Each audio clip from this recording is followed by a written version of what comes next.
ভাই আমি তাহলে বেরোলাম, আপনি বেরোবেন কোন সময়? আরে ভাই এত আর্লি? ভাই ঢাকা শহরে যে ট্রাফিক, ট্রেনটা মিস হইলে বিপদ। ভাই 2 মিনিট, একটা সিরিয়াস কথা। ঈদ মোবারক ভাই। ঈদ মোবারক ভাই। সাবধানে যাই, দোয়া করবেন ইনশাল্লাহ।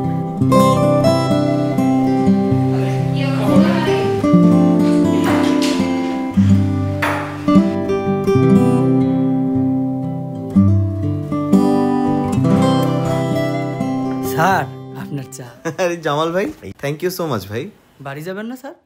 জামাল ভাই পরিবার ঢাকায়, ঈদও ঢাকায়।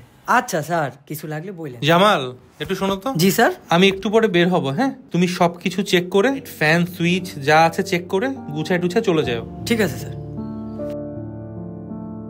আহা, সবই তো আউলে রেখে গেছে, কখন যে যাবো।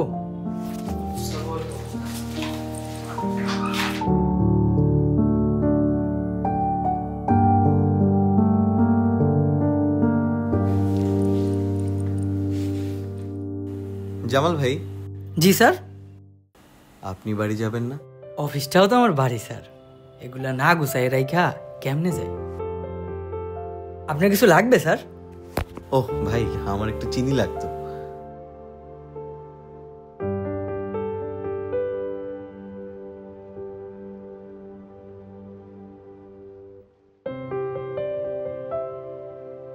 সবার কাছ থেকে আমি জাস্ট একটু 3 মিনিট সময় নেব।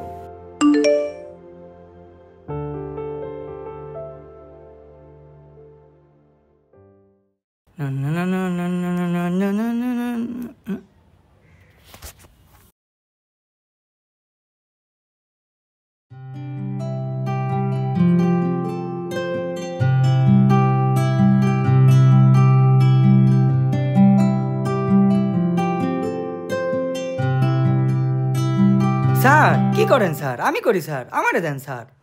জামাল তুমি বাড়ি যাবে না? জি স্যার। তোমার কিন্তু আমার রুম গুছাতে হবে না, আমি অলরেডি গুছাই ফেলছি। তাড়াতাড়ি শেষ করো, একসাথে যাব। জামাল ভাই, সারা বছর অফিস থেকে সবাই যাওয়ার পরে আপনিই অফিসটা গুছান। এই অফিস গুছাইতে গুছাইতে তো আপনি আমাদের গুছায় রাখতেছেন।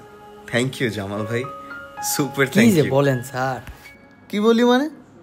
চলেন একসাথে বাড়ি গিয়া পরিবারের সবার সাথে ঈদ করি। চলেন, ঈদ মুবারক।